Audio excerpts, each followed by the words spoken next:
All right, hello and welcome. Today we are tackling a huge one, an idea that is so influential, so controversial, it has literally changed the world. Class theory. It's a term that gets thrown around a lot, but what is it really all about? Well, let's demystify it together. You really have to start right here with this absolutely monumental quote from the Communist Manifesto. This single sentence, it's the bedrock of the entire theory. The argument is that if you want to understand human history, all of it, from ancient empires to today, you have to look at the conflicts between different economic classes. That's the engine driving everything.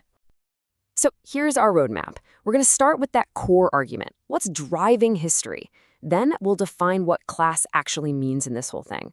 We'll walk through the 5 big historical stages the theory lays out, look at the role of the state, and then, importantly, we'll get into the real-world problems and the legacy of this powerful, powerful idea. Okay, so what is that core argument? At its very heart, class theory says that the real engine of history isn't great leaders or brilliant ideas or some grand national destiny. Nope, it's economics. More specifically, it's the constant struggle between social classes over resources and the means of production. Think of society as a big building.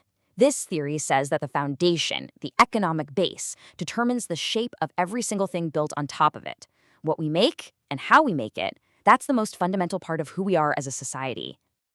Right, so the word class gets used all the time, but for this theory, it has a very, very specific meaning. And while Karl Marx, laid all the groundwork, it was actually thinkers like Vladimir Lenin who came along later and really hammered out a more systematic definition.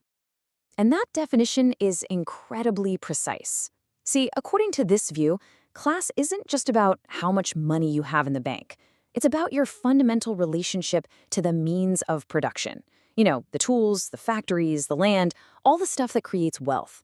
It really boils down to one question. Do you own that stuff, or do you have to sell your labor to the people who do? That's everything. And this brings us right back to that building analogy. Down at the bottom, you've got the economic base. That's the technology, the labor, and, this is the crucial part, the answer to who owns what. Then, everything else, our laws, our politics, our culture, even our religion, that's all part of the superstructure, which grows out of that economic base and, the theory argues, ultimately serves to protect it. So, in a capitalist society like ours, this structure creates 2 main opposing classes. On one side, you have the bourgeoisie, the relatively small group that owns all the means of production. And on the other side, you have the proletariat, the huge majority of people who own nothing but their own ability to work. You can probably see echoes of this framework today in conversations about, say, the 1% or the wealth gap. The theory basically says the fundamental conflict of our time is between these 2 groups. Now, a really critical part of the theory is that this conflict is nothing new. It's just the latest chapter in a really long story. It's all laid out as this grand, sweeping narrative of history, progressing through 5 distinct stages. And here they are. The theory lays out human history as this clear, almost linear progression. It starts with primitive communism, moves through slave and feudal societies, then into our current capitalist society, and ultimately, it predicts, it's headed towards a final socialist stage. And each leap from one stage to the next, it's driven by class conflict. So the story starts here, in what the theory calls primitive communism.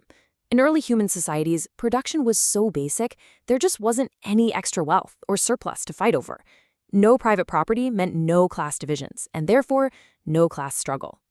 But as technology got better, surplus became a thing, and society started to split into layers. First up was slave society, which was defined by the struggle between slaves and their owners. When that system eventually collapsed, it made way for feudal society, where the main conflict was between the land-owning lords and the peasants who worked that land. Then, the collapse of feudalism brings us into the capitalist era. Now, the main event shifts to that conflict we talked about between the bourgeoisie and the proletariat. The theory predicts that this struggle is just going to get more and more intense until it leads to a workers' revolution, which overthrows the owners and sets up a socialist society where the means of production are owned by everybody. So this brings up a huge question. What role does the government play in all this? Well, in class theory, the state isn't some neutral referee standing on the sidelines. It's a key player right there on the field. Yeah, the theory argues that the state, with its laws, police, military, the whole shebang, is not neutral at all. It mainly exists to protect the economic interests of whichever class is dominant at the time. From this point of view, even things we value like democracy are part of that superstructure, designed to make the power of the ownership class seem legitimate and keep it in place. Okay, so that's the theory in a nutshell. But, and this is a big but, how well does it actually hold up when you try to apply it to the real world, especially outside of the specific time and place where it was first thought up? One of the biggest challenges is that, these ideas were developed by observing 19th century industrial Europe. When you try to apply that classic bourgeoisie versus proletariat model to, say, many developing nations where the class structures are a lot more blurry, it just doesn't always fit so neatly. So, to try and deal with this, some scholars came up with new concepts, like the organizational bourgeoisie. This is a term to describe a ruling class whose power doesn't come from owning factories, but from controlling the machinery of the state itself. We're talking about high-level politicians, top bureaucrats, military generals, people who have immense power without actually being industrial capitalists in the traditional sense. Now, as powerful as this theory is, it is definitely not without its critics. So let's wrap this up by taking a fair and balanced look at some of its biggest limitations. So, what are the main criticisms? Well, a big one is that it's economically deterministic. Basically, that it puts way too much weight on economics and kind of ignores the power of culture, nationalism, or just individual leaders. Others point out that class itself can be a pretty fuzzy concept. The theory also gets dinged for ignoring fights within the ruling class, assuming every conflict is about class, and for focusing so much on conflict that it overlooks social cooperation. And finally, many argue that while it presents itself as a science, it often feels more like a guiding ideology. And yet, with all of those limitations, there's a reason this theory has endured. It's built on a core insight that's just really hard to deny. Our economic relationships, who owns what and who works for whom, are a profoundly powerful force in shaping our politics, our societies, and our daily lives. And so that leaves us with the ultimate question, doesn't it?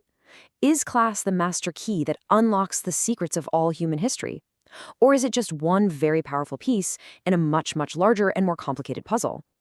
It's a question that people are still fiercely debating today. Thanks for joining us to explore it.